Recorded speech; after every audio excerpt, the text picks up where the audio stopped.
1 month after my daughter Emily's wedding, the photographer called me with terror in his voice. I was watering my roses on a Tuesday morning when my phone rang. Marcus sounded shaken. He insisted I come to his studio immediately and not tell Emily anything.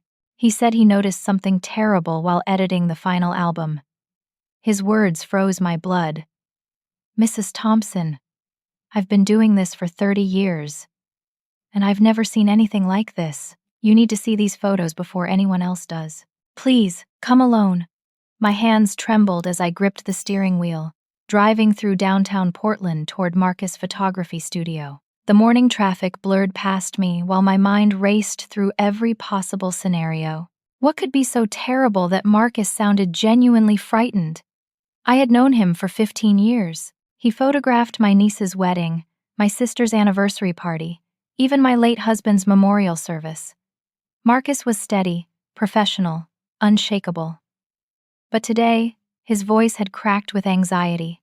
I pulled into the small parking lot behind his studio, a converted brick building near the waterfront. The September air felt crisp, carrying the smell of rain from the Willamette River. I climbed the stairs to his second-floor workspace, my heart pounding harder with each step. Marcus opened the door before I could knock. His face looked pale, exhausted. Dark circles shadowed his eyes. He was 63 years old, with silver hair and steady hands that captured thousands of perfect moments each year. But today, those hands shook as he gestured me inside. "Sadie, thank you for coming so quickly," he said, closing the door behind me. His studio smelled like coffee and photo paper. Computer monitors glowed on his desk, surrounded by framed wedding portraits on exposed brick walls. "Marcus, what is this about?" I asked, trying to keep my voice calm. "You scared me half to death." He led me to his main workstation, where 3 large monitors displayed images from Emily's wedding. "I was finishing the album layout," he explained, pulling up a chair for me, "going through all the candid shots, the reception photos, everything. That's when I started noticing her." "Noticing who?"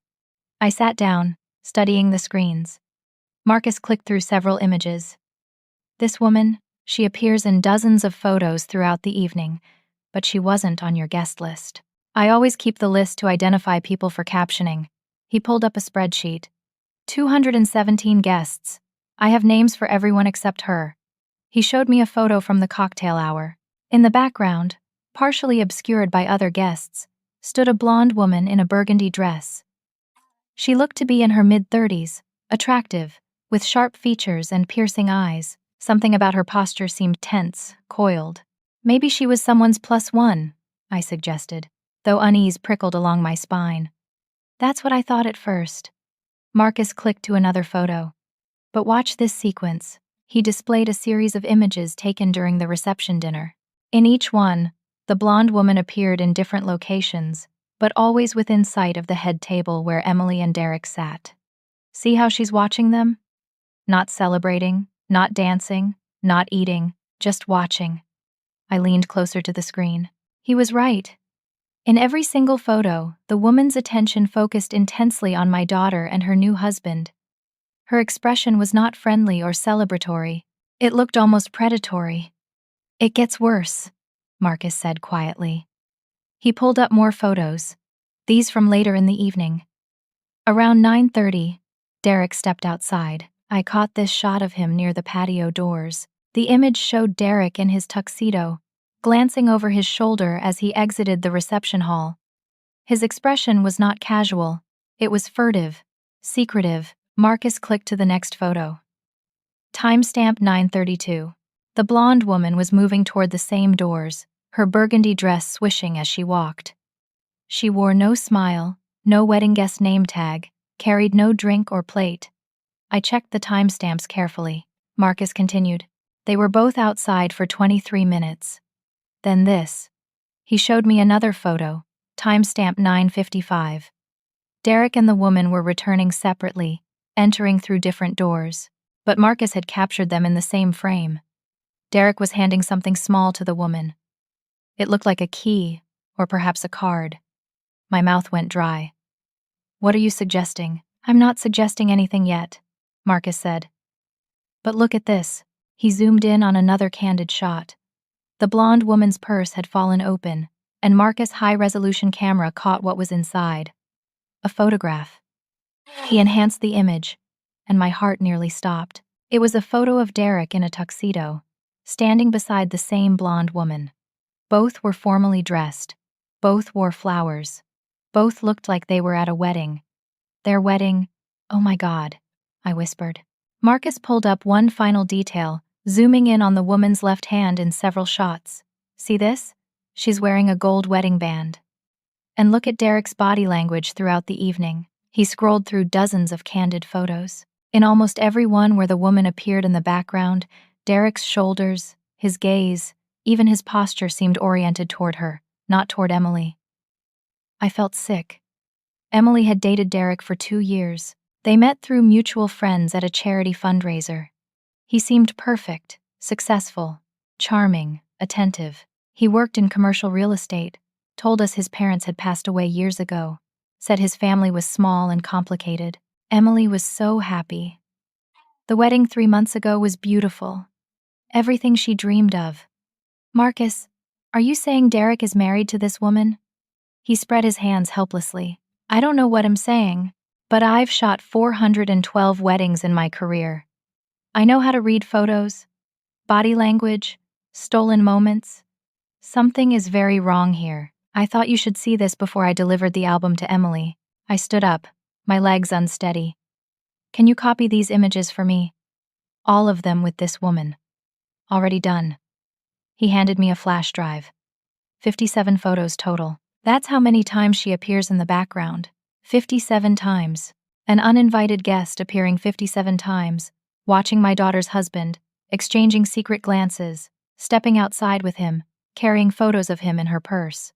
Thank you for telling me, I said, my voice hollow. Please don't mention this to anyone yet. I need to figure out what's happening before I destroy Emily's world. Marcus nodded gravely. I'll hold the album. Take your time. And Sadie? Be careful. I don't know who this man really is, but people who live double lives can be dangerous when exposed. I drove home in a daze, the flash drive burning in my purse like a grenade. Everything I thought I knew about my son-in-law suddenly felt like a lie built on sand. I spent that entire afternoon locked in my home office, examining every single photo on the flash drive. My computer screen glowed in the dim room as I zoomed in on faces, studied backgrounds, tracked the mysterious blonde woman through the evening like a detective hunting clues in a crime scene. The more I looked, the more details emerged. The woman never smiled. She never interacted with other guests. She moved through the reception like a ghost, her eyes always finding Derek. And Derek, I realized with growing horror, was aware of her presence. In several shots, I caught micro-expressions. A slight nod, a quick glance, the tightening of his jaw when she appeared near Emily. I tried a reverse image search on the woman, uploading a clear shot of her face to every search engine I could find. Nothing came up. No social media profiles, no tagged photos, no digital footprint.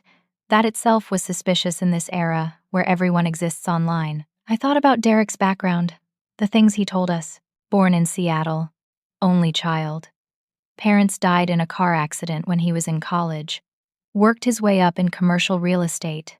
No siblings, no extended family. He said his past was painful, and Emily never pushed him for details. She respected his privacy, his grief. But now I wondered if respect was simply the tool he used to keep his secrets buried. I called my friend Janet, a paralegal who retired last year after 35 years working for a family law firm. She answered on the second ring. Janet, I need your help, I said without preamble. I need you to run a background check on Derek Morrison. Quietly. No one can know. There was a pause. Sadie, what's going on? I can't explain yet. Can you do this for me? Please. Janet heard the desperation in my voice. Give me his full name, date of birth, and any other information you have. I still have access to some databases. I'll see what I can find. I gave her everything I knew about Derek, then hung up and stared at my phone. Should I call Emily? Confront Derek directly? Wait for more evidence? I decided to visit Emily first, casually, feeling out the situation without revealing my suspicions. The next day, I invited her to lunch at the cafe where we used to meet every Sunday before she got married. She arrived looking radiant in a yellow sundress, her dark hair pulled back, her face glowing with newlywed happiness. "Mom, it's so good to see you," she said, hugging me tight. "I feel like we haven't had real time together since the honeymoon." We ordered sandwiches and iced tea, and I carefully steered the conversation toward Derek. "How's married life treating you, sweetheart?" "It's wonderful," Emily said, but something flickered across her face. A tiny hesitation. "Derek's been really busy with work lately. Big commercial deal closing soon. He's been stressed, taking a lot of phone calls at odd hours." Odd hours. I tried to sound only mildly curious. "Yeah, like late at night, early morning. He steps outside to take them. Says it's client confidentiality stuff." Emily played with her napkin. "Sometimes he seems distracted. You know? Like his mind is somewhere else." My heart ached. She sensed something was wrong but was trying to rationalize it away. "Have you been to his office? Met his colleagues?" "Not yet. He works from home mostly. Has an office in our apartment. He keeps it locked, says he has sensitive documents in there. I don't mind.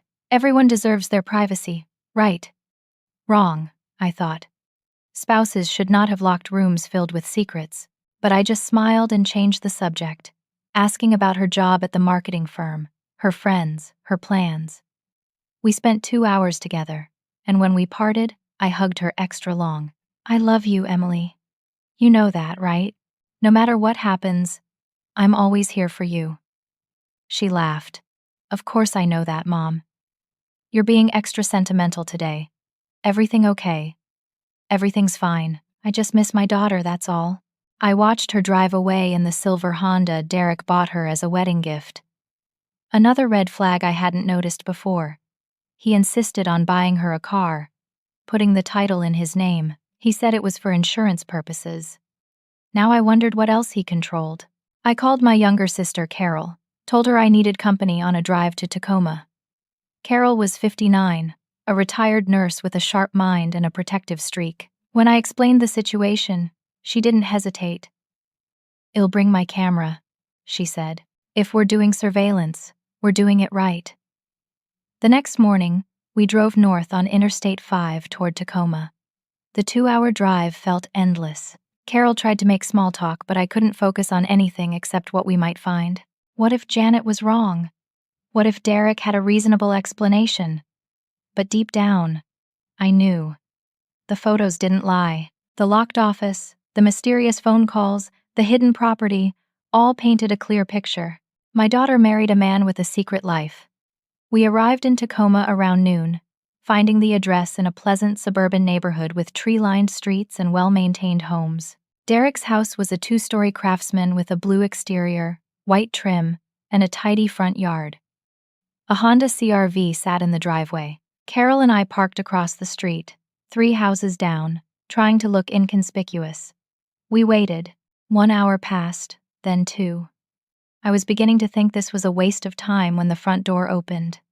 The blonde woman from the wedding photos stepped out. I grabbed Carol's arm.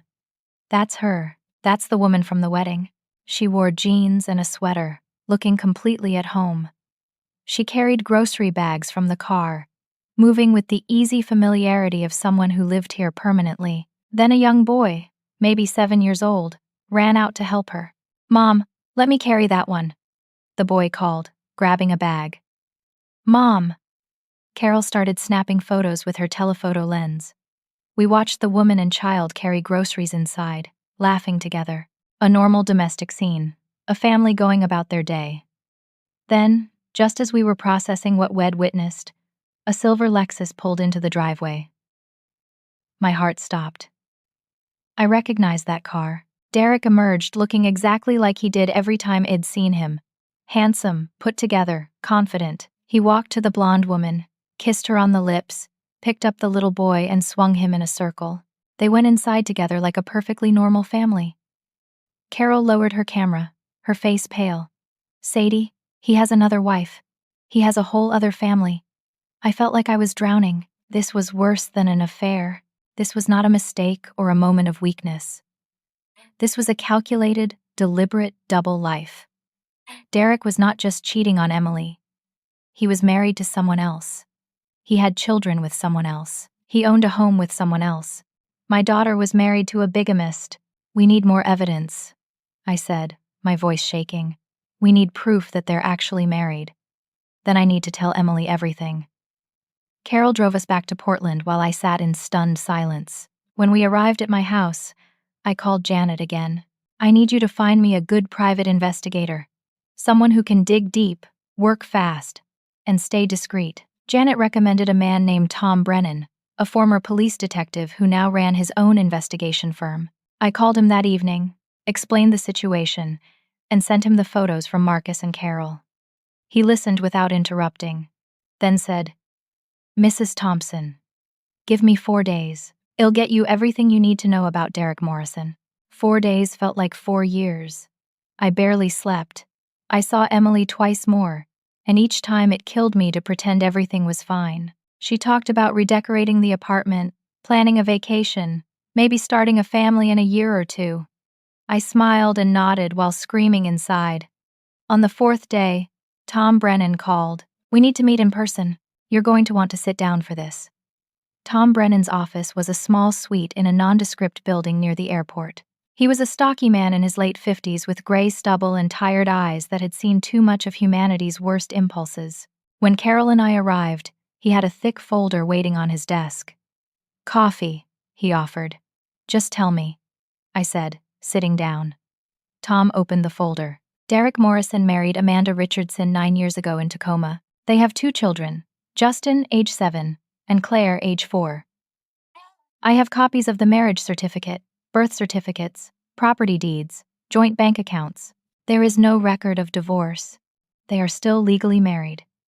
He slid documents across the desk. I stared at Amanda Richardson's name next to Derek's on the marriage certificate, their signatures intertwined, dated September 14th, 9 years ago. "So Emily's marriage is invalid," I said numbly. "Emily's marriage is bigamy, which is a felony in Oregon.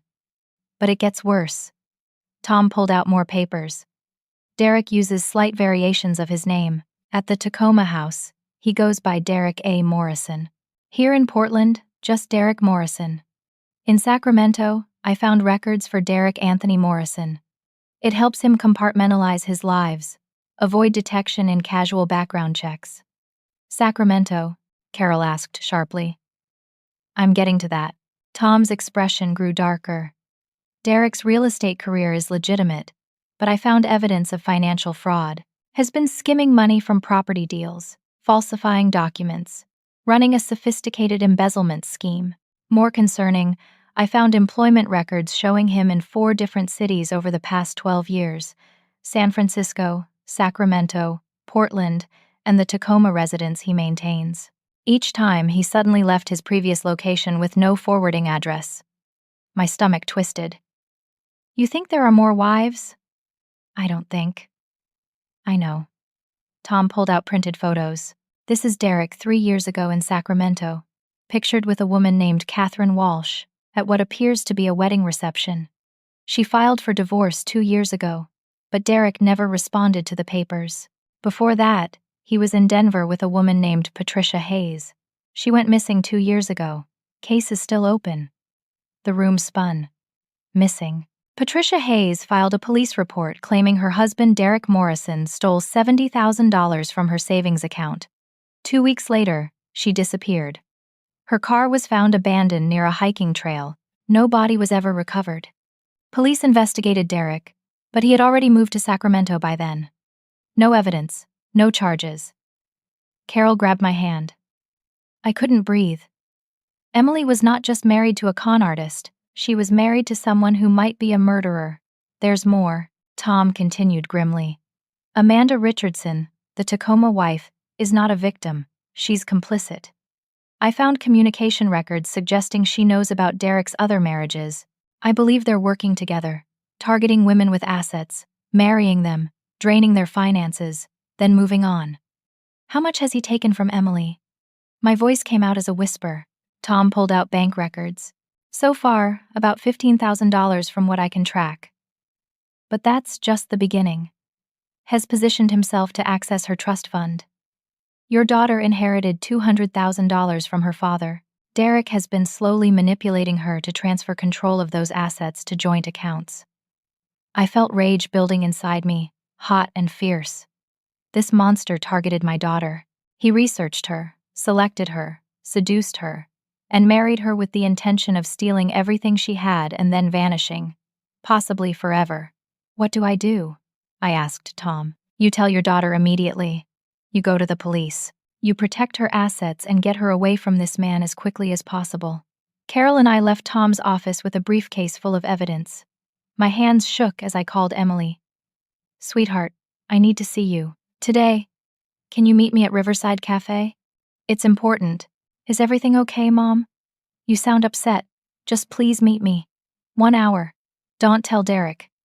She arrived, looking worried, sliding into the booth across from me. I had the folder on the table between us, but I didn't know how to start. How do you tell your daughter that her marriage is a lie, that her husband is a criminal, that her life is in danger?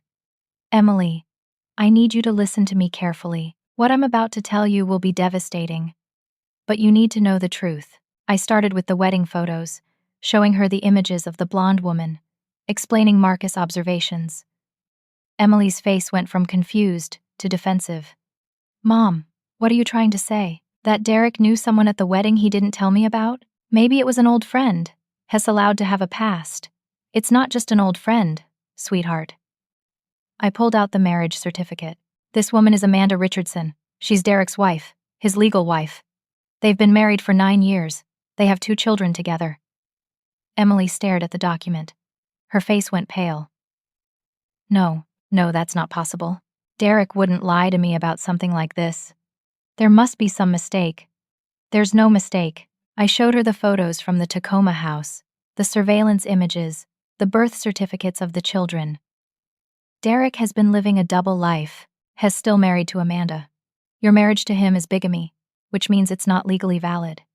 Tears filled Emily's eyes, but she shook her head violently. You're wrong. You must have the wrong person. Derek loves me. We're building a life together. Emily, please listen. I pulled out the financial records, the evidence of embezzlement, the information about Catherine in Sacramento and Patricia in Denver. Has done this before. He targets women with money, marries them, steals from them, and disappears. You're not the first. You're the latest victim. Emily stood up, her chair scraping loudly. I can't believe you're doing this. You've never liked Derek. You've been looking for reasons to destroy my marriage since day one. That's not true, I said desperately. I'm trying to protect you. Protect me? You're making up insane conspiracy theories because you can't stand to see me happy. I'm done listening to this. She grabbed her purse. I'm telling Derek everything. He'll have an explanation. And then you're going to apologize for slandering my husband. She stormed out of the cafe. I sat there, surrounded by evidence, helpless and heartbroken. It failed to convince her. It pushed her away instead of pulling her close. That evening, my phone rang. Derek's voice came through, cold and controlled. Sadie, Emily told me about your little accusations.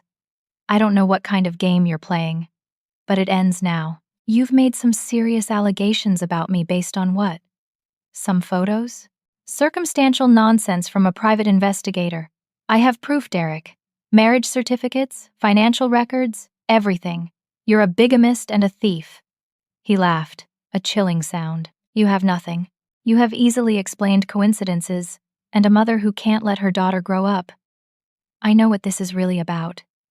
You're jealous. You lost your husband, and now you can't stand that Emily has found happiness with someone else. That's not true. I've already spoken with my attorney. If you continue this harassment, if you continue spreading these lies, I'll sue you for defamation. I'll make sure Emily never speaks to you again. You'll lose your daughter forever. Is that what you want? His voice shifted, becoming softer and more menacing. Here's my advice, Sadie. Drop this. Accept that your daughter is married and happy. Stop trying to interfere. Because if you keep pushing, you might not like what happens next. You should be very careful about making accusations you can't prove. Very careful indeed. The line went dead. I sat in my dark living room, terrified. Derek's threats were clear. He was dangerous, cornered, desperate, and I had just made him an enemy. The next morning, I received an anonymous email. No subject line, untraceable sender. The message contained one sentence. He did this to me too. Meet me at Riverside Park tomorrow at 2, bench by the fountain. I can help you save your daughter. A friend.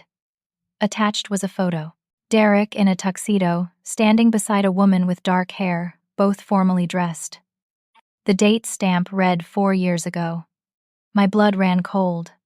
There were more victims than Tom discovered, and one of them was reaching out to me. I arrived at Riverside Park 15 minutes early, my nerves stretched thin. The September afternoon was warm. Families playing near the fountain, joggers passing on the riverside path. Everything looked so normal, so peaceful. But I felt like I was walking into a thriller novel, meeting a mysterious source with dangerous information. At exactly 2 o'clock, a woman approached the bench where I sat. She was in her early 30s, with dark hair pulled into a ponytail, wearing jeans and a gray jacket. Her face was pretty but tired, with shadows under her green eyes that spoke of sleepless nights and hard-won knowledge. "Sadie Thompson," she asked quietly. "Yes. Who are you?" "Catherine Walsh. Can we walk?" She glanced around nervously. "I'd rather not sit still." We walked along the river path, and Catherine began her story in a low, urgent voice. "I married Derek Morrison 3 years ago in Sacramento. Met him on an online dating site. He was charming, attentive, said all the right things. We dated for 6 months. Then he proposed. The wedding was small, just courthouse ceremony with a few friends. He said his family was estranged, which I understood because mine was too." She paused, watching a family of ducks paddle past. "After we married, everything changed. He convinced me to add him to my bank accounts. Said married couples should share everything. I inherited $75,000 when my father died. Derek said we should invest it in his commercial real estate business. I trusted him. He stole it," I said. "Every penny. Within a year, it was gone. He blamed market downturns, bad deals, poor timing. But I started noticing inconsistencies. He'd disappear for days, claiming work trips. His phone was always locked. He had a P.O.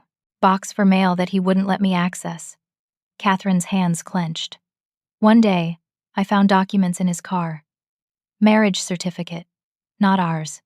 His marriage to Amanda Richardson in Tacoma. That's when I realized I wasn't his wife. She was. I was just another victim." "What did you do?" I confronted him. "Big mistake." He became verbally abusive, then threatening, said I couldn't prove anything, that if I went to the police I'd look like a crazy, jealous woman. Then he disappeared.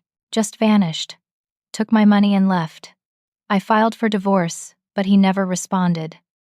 Legally, I'm still married to him, even though that marriage was never valid. We stopped at another bench, sitting down. Catherine pulled out a folder from her backpack.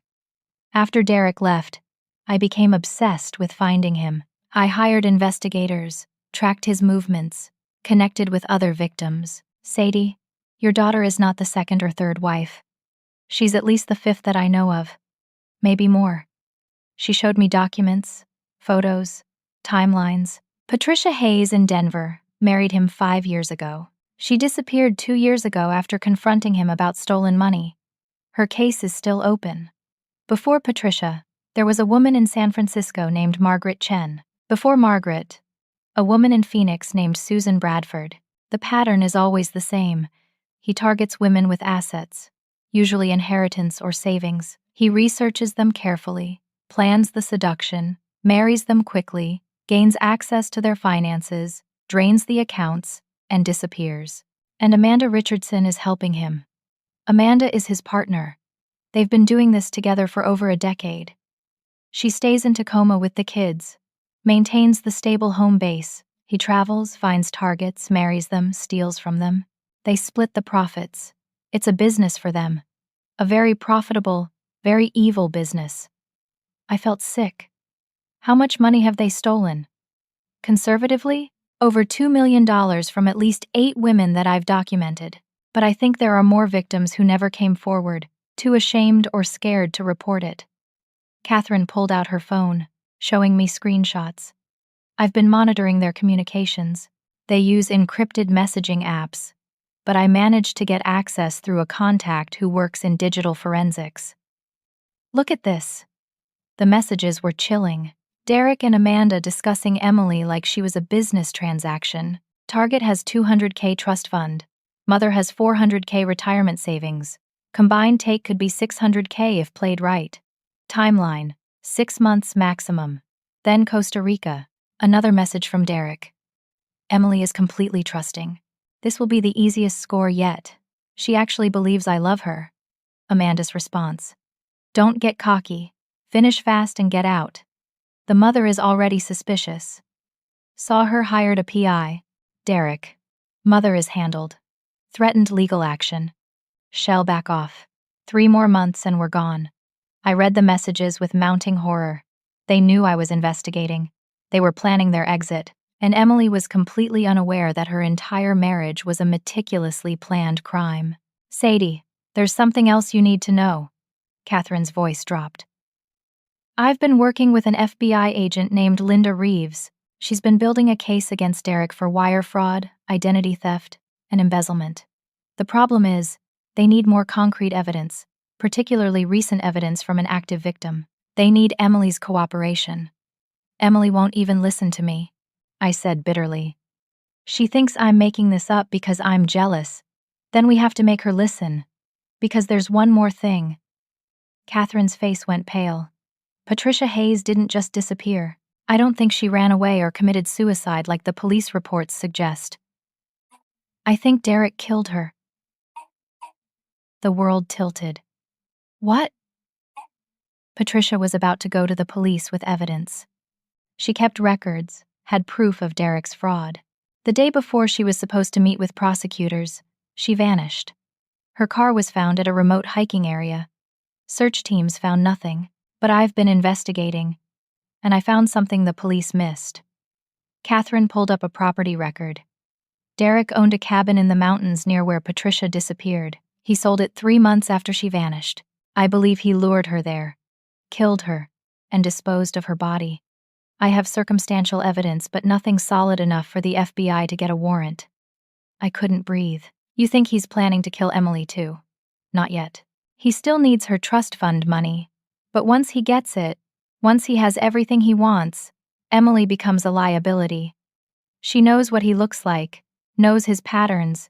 If she goes to police after he disappears, she could lead investigators right to him. Sadie, Derek eliminates loose ends. That's what Patricia was. That's what Emily will be if we don't stop him now. My protective instincts roared to life. What do we do? Catherine leaned forward intently. The FBI needs to catch Derek in the act of fraud. They need recorded confessions, documented financial crimes they can prove in court, and they need to do it soon, before he empties Emily's accounts and vanishes. Agent Reeves wants to meet with you. She has a plan, but it requires your cooperation and eventually Emily's too. Emily won't help. She doesn't believe he's guilty. Then we make her believe. We force her to see the truth. Catherine grabbed my hand. I've been tracking Derek for 2 years. I've connected with 3 other victims.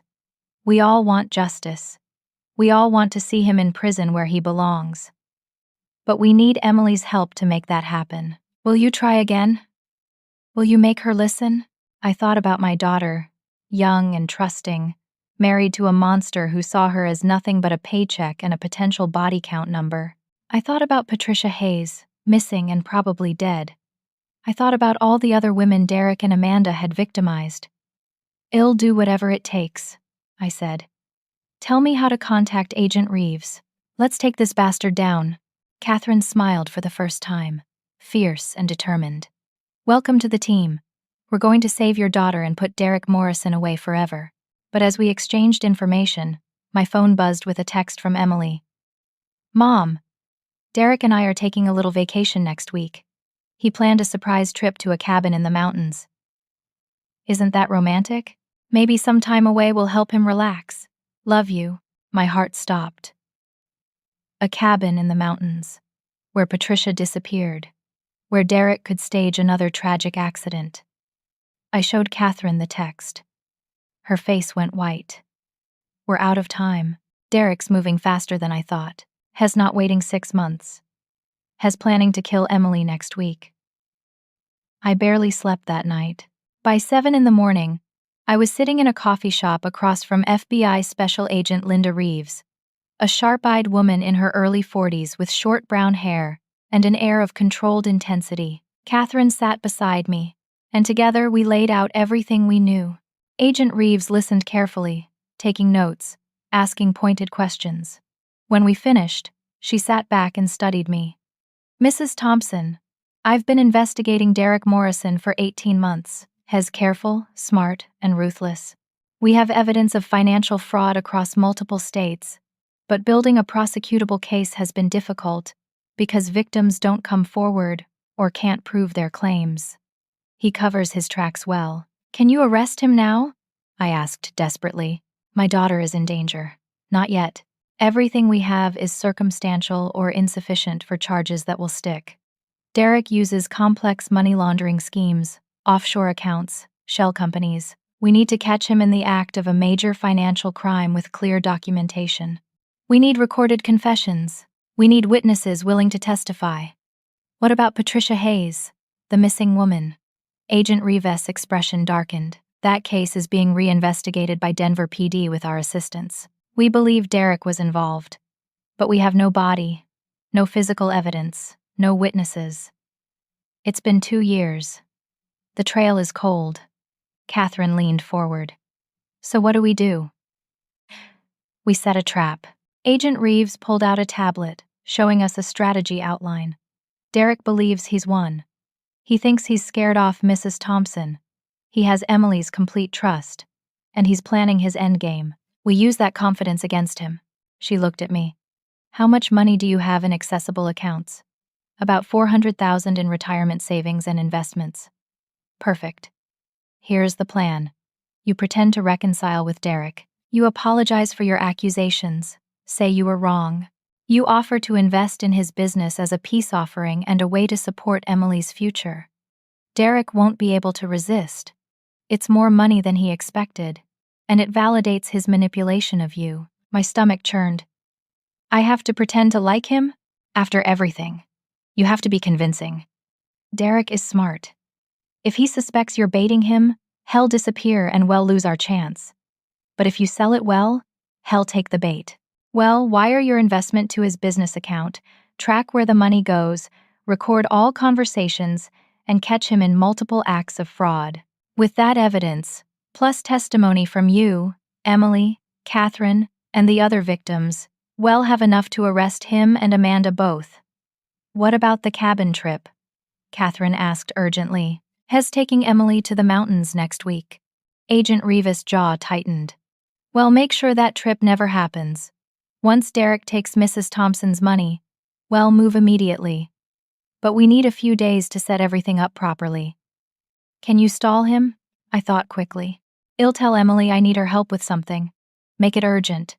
Keep her busy and away from Derek for a few days. Good. Meanwhile, I'll coordinate with our team. We'll place tracking devices on Derek's vehicles, monitor his communications, and prepare arrest warrants. Mrs. Thompson, when you approach Derek with your investment offer, you'll be wearing a wire. Everything he says will be recorded. My hands shook. What if he gets violent? Well, have agents nearby. You'll never be in real danger. But you need to sell this performance. Can you do it?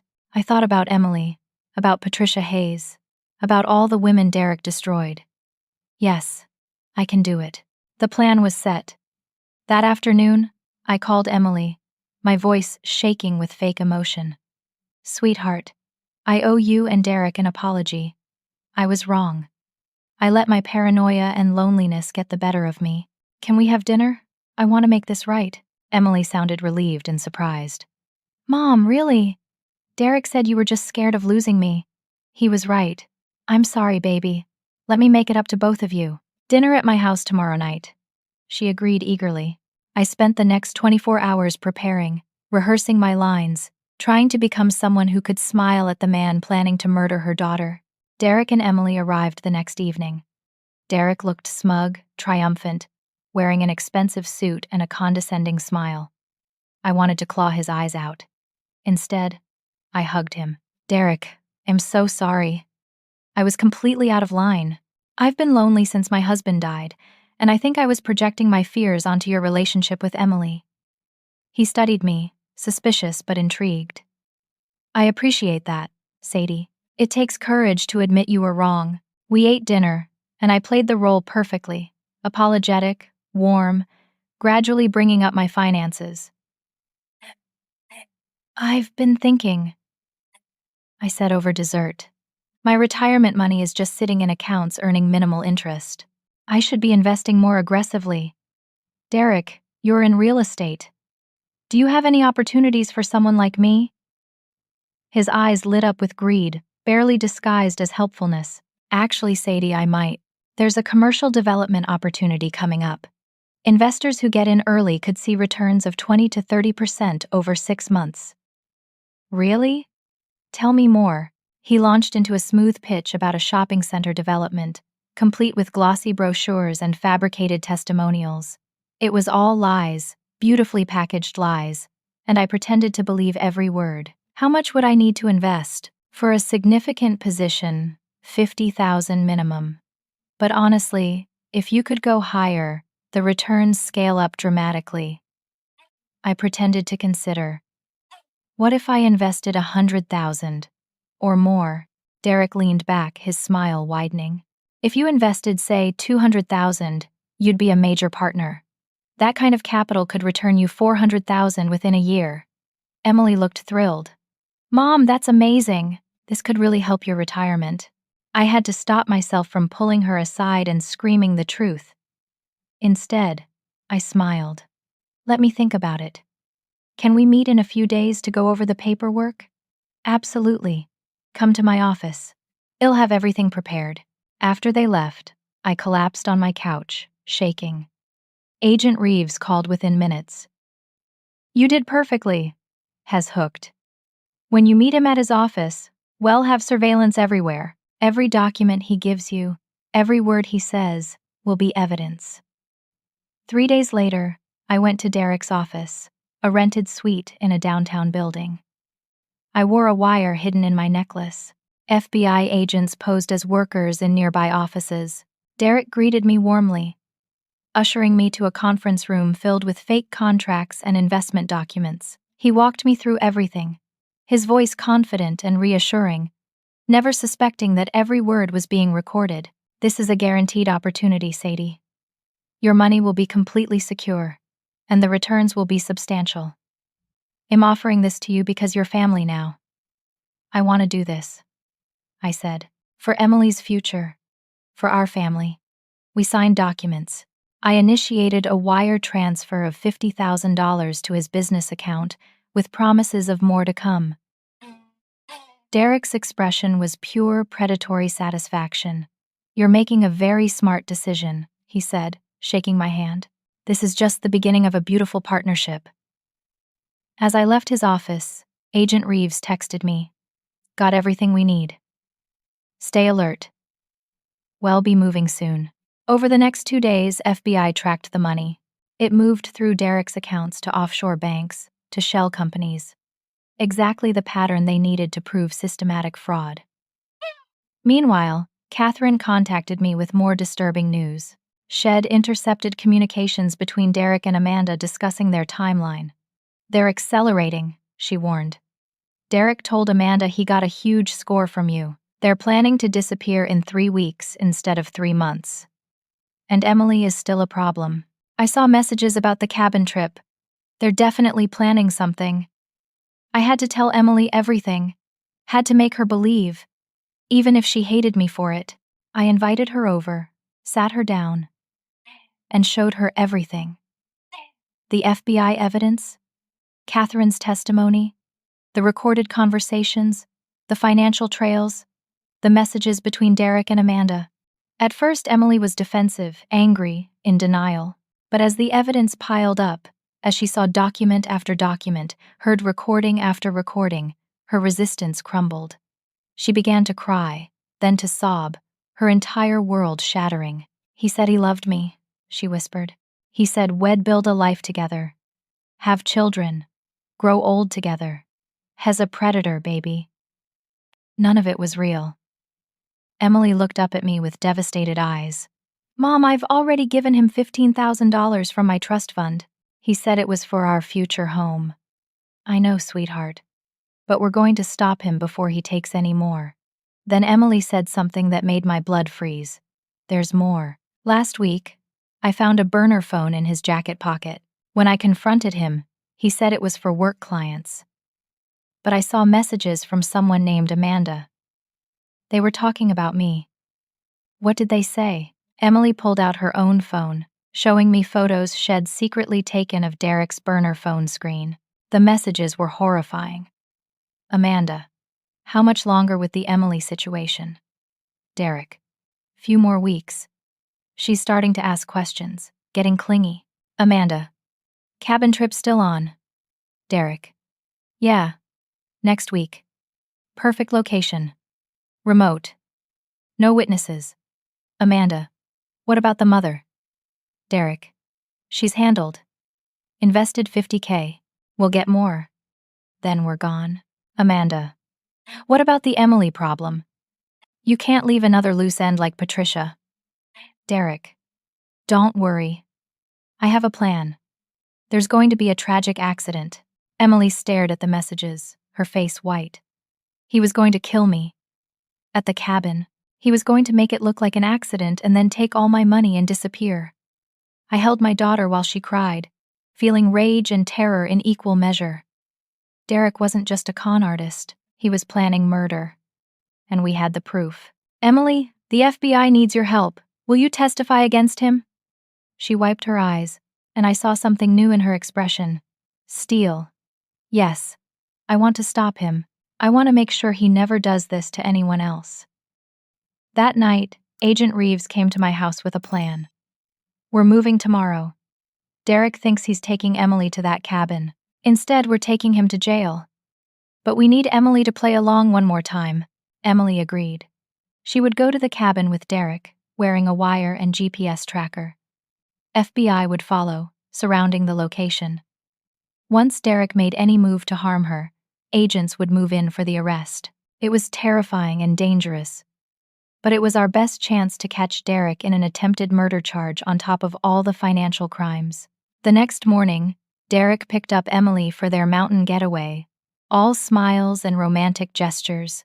He had no idea that FBI agents were tracking his every move, that the woman he planned to kill was recording his every word, that his entire world was about to come crashing down. The trap was set, and Derek Morrison was about to discover that his victims were not as helpless as he believed.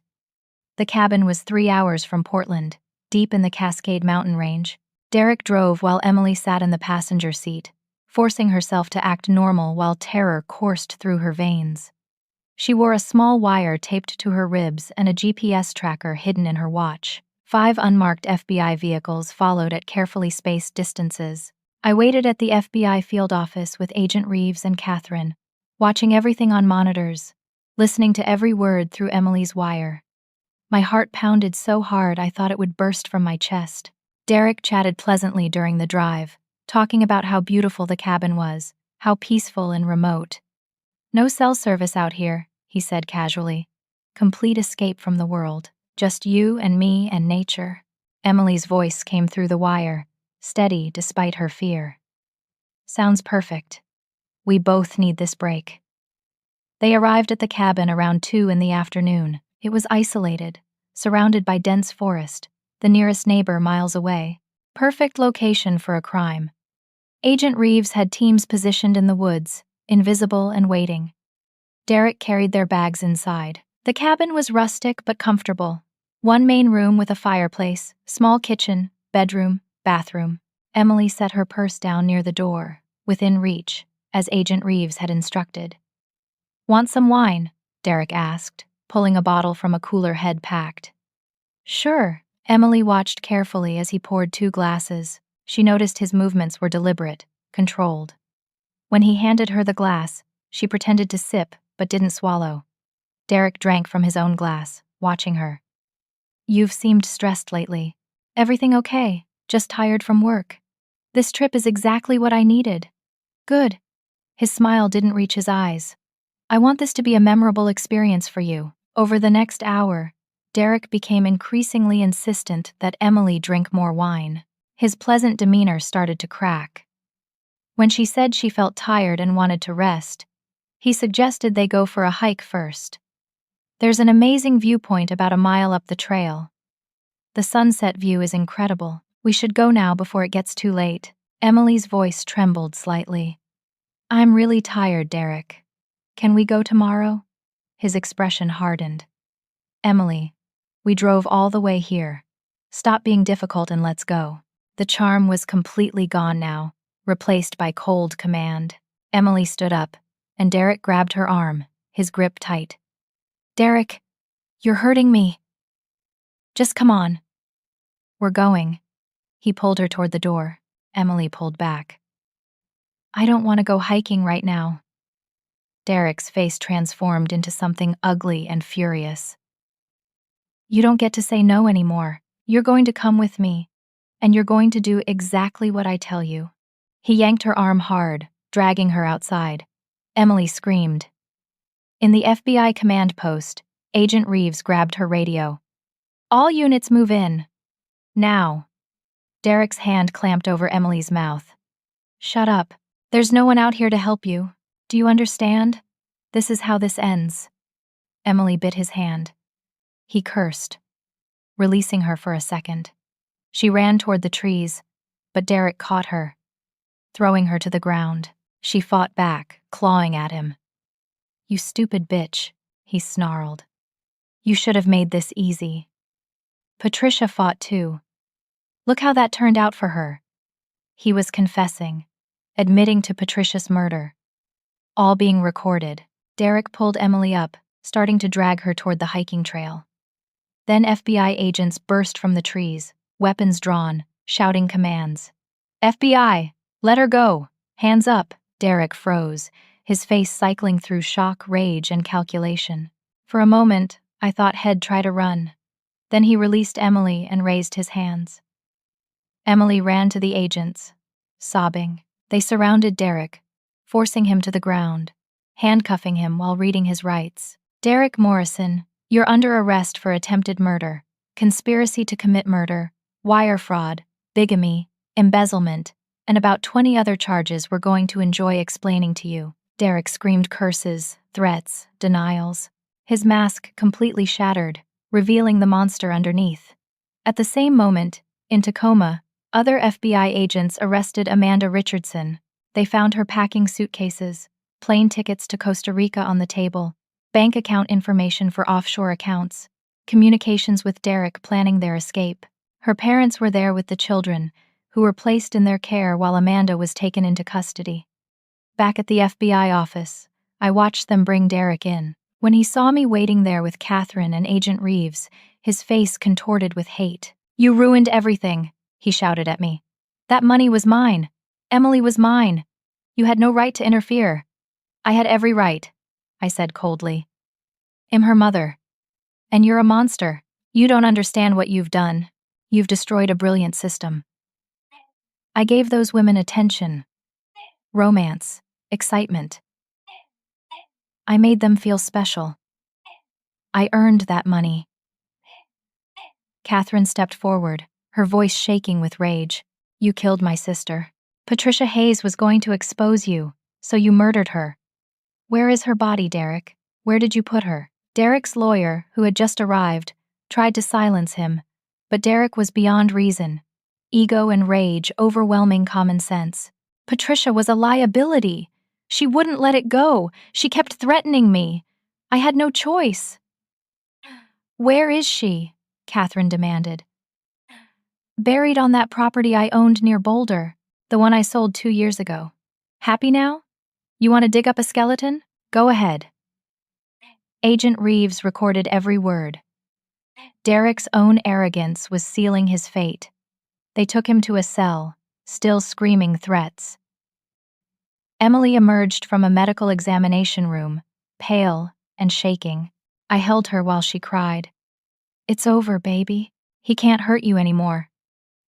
He was going to push me off that cliff, wasn't he? Just like he probably did to Patricia. He was going to kill me and take my money and move on to the next victim. But he didn't. You're alive. You're safe. And he's going to prison for the rest of his life. Catherine joined us, placing a hand on Emily's shoulder. "Thank you for being brave enough to wear that wire.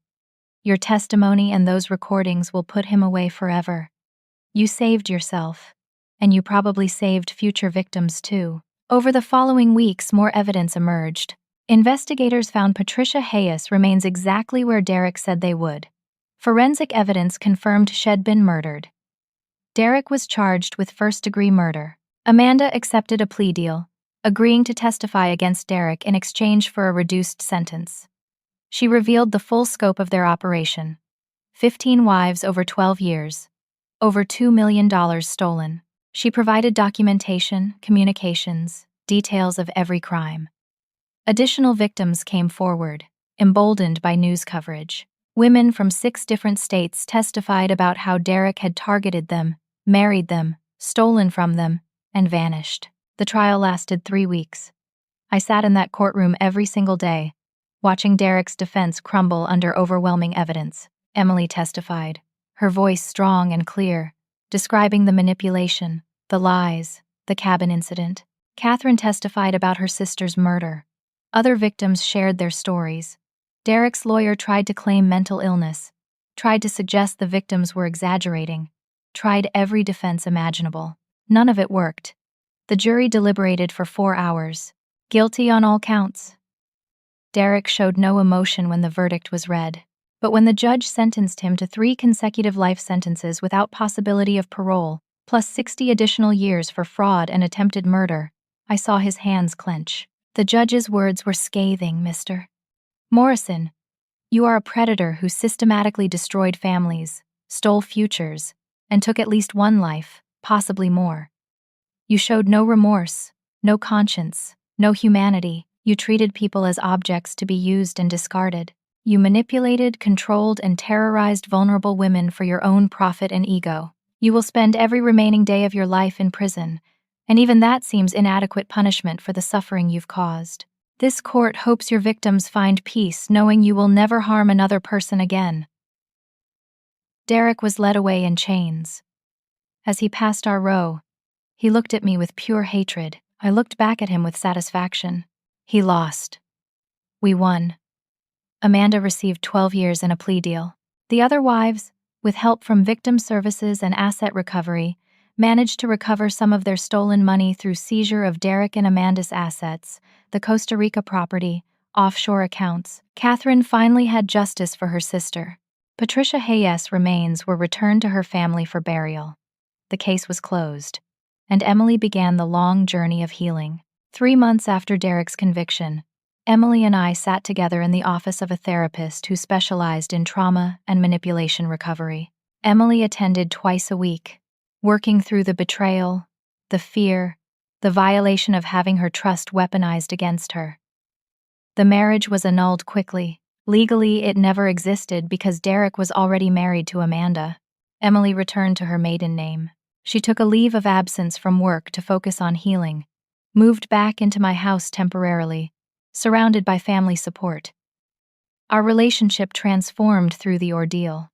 Emily apologized repeatedly for not believing me at first, for pushing me away, for defending Derek. "Mom, you literally saved my life. You trusted your instincts even when I called you crazy. You never gave up, even when I made it so hard. I'm sorry I didn't listen sooner." "You have nothing to apologize for," I told her. "You were manipulated by an expert con artist. He spent 2 years studying you, learning how to control you. You're a victim, not a fool. And I would go through all of it again to keep you safe." The therapy helped Emily understand that she wasn't weak or stupid for falling for Derek's lies. Predators like him were skilled manipulators who could fool anyone. Recognizing that allowed her to begin forgiving herself. Catherine became a close friend to both of us. She channeled her grief over Patricia's death into advocacy work, creating a foundation to help victims of romantic fraud and financial exploitation. Emily joined her efforts, determined to prevent other women from suffering what she endured. Together, they started a blog called Red Flags and Recovery, sharing stories, warning signs, resources for victims. The response was overwhelming. Thousands of women reached out, sharing their own experiences with manipulative partners, financial abuse, emotional control. Emily's story went viral.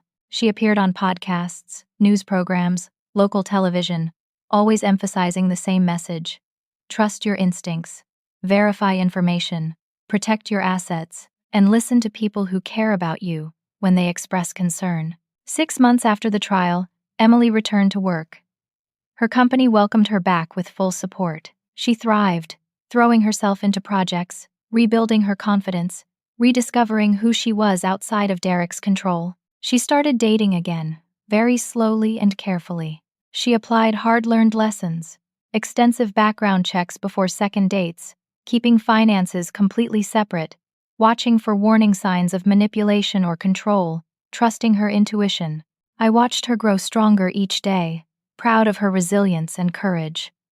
Marcus, the photographer whose keen eye started everything, became a family friend. He waived his fees for the wedding album that was never completed and often joined us for Sunday dinners. "I'm just glad I noticed those details," he said. "That's my job. Seeing what others miss.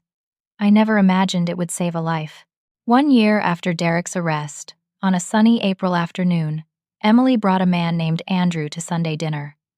He was kind, genuine, a high school teacher with warm eyes and an easy laugh. I watched them together carefully, looking for red flags, manipulation tactics, control behaviors. I saw none of those things. I saw respect, equality, genuine affection. Andrew talked about his family, his students, his life with total transparency. He asked Emily thoughtful questions and listened to her answers. He treated her like a partner, not a possession. After dinner, Emily pulled me aside. "What do you think, Mom? I trust your instincts more than anyone's." I hugged her. "I think he seems wonderful. But take your time, keep your eyes open, and trust yourself. You're stronger and wiser now." "I am," she agreed. "Because of you." The victim support group Catherine formed met monthly. I attended many of the meetings, supporting Emily and connecting with other women whose lives had been touched by predators like Derek. We shared stories, resources, healing strategies. We celebrated victories, arrests made, money recovered, legal protections established. Several women from the group successfully lobbied for stronger laws around financial fraud and romantic exploitation. Emily testified before the state legislature, her powerful testimony helping pass new protections for victims. Amanda was released after serving 9 years with good behavior. She attended mandated therapy, expressed remorse for her role in Derek's crimes, and tried to rebuild a relationship with her children. Whether her remorse was genuine or performative, I didn't know, but she could no longer hurt anyone. Derek remained in prison, where he would stay for the rest of his life. Appeals were filed and rejected. He tried to give interviews claiming he was misunderstood, but no reputable outlet would give him a platform. He became a cautionary tale, his case studied in criminal psychology courses as an example of extreme narcissistic personality disorder and predatory behavior. 2 years after the trial, Emily and Andrew got engaged. This time I had no doubts, no concerns.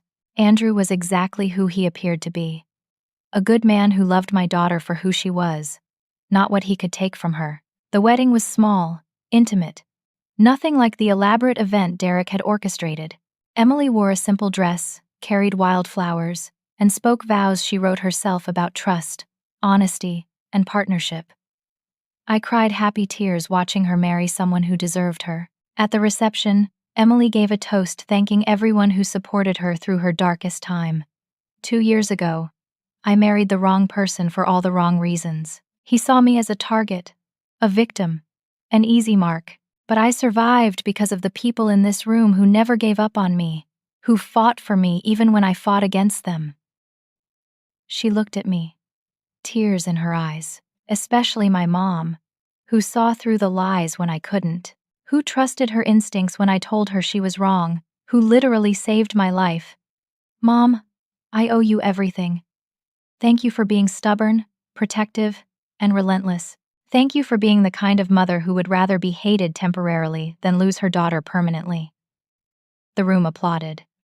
I stood and hugged my daughter, this strong, brave woman who survived a nightmare and came out wiser on the other side. That's what mothers do, I whispered to her.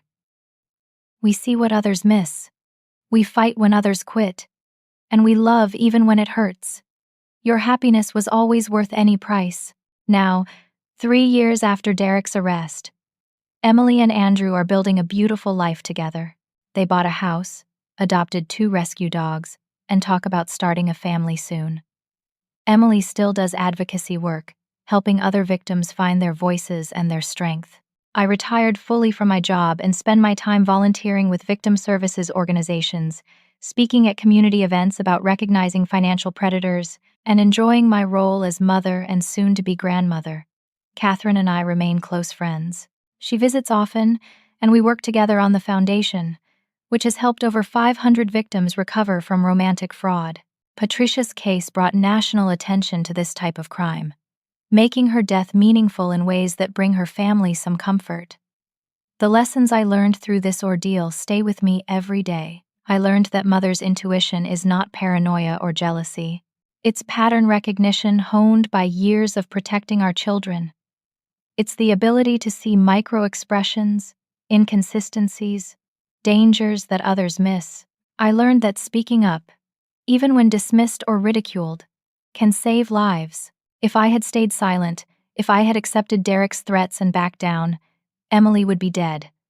My persistence, my refusal to let it go, kept her alive. I learned that evil often wears a charming smile and speaks in loving words. Predators don't look like monsters. They look like successful businessmen, romantic partners, perfect sons-in-law. They blend in, adapt, manipulate. We have to look deeper, verify information, trust our discomfort when something feels wrong.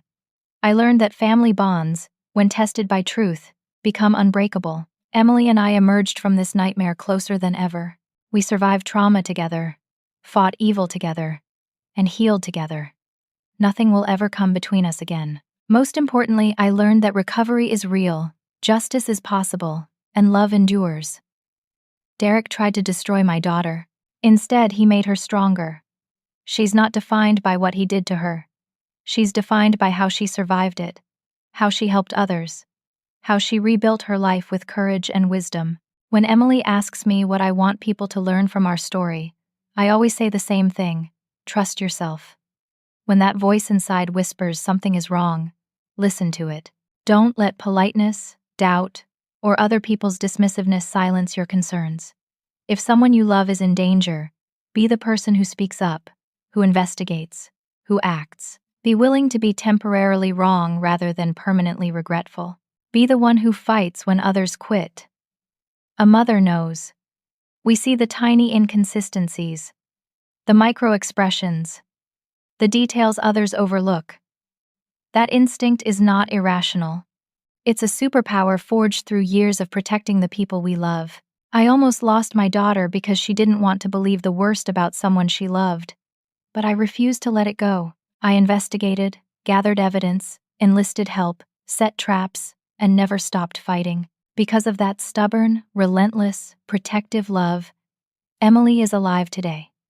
She's thriving, she's happy, she's helping others. She survived. And Derek Morrison will spend the rest of his miserable life in a prison cell, knowing that the women he tried to destroy became the warriors who defeated him. That's justice. That's healing. That's love.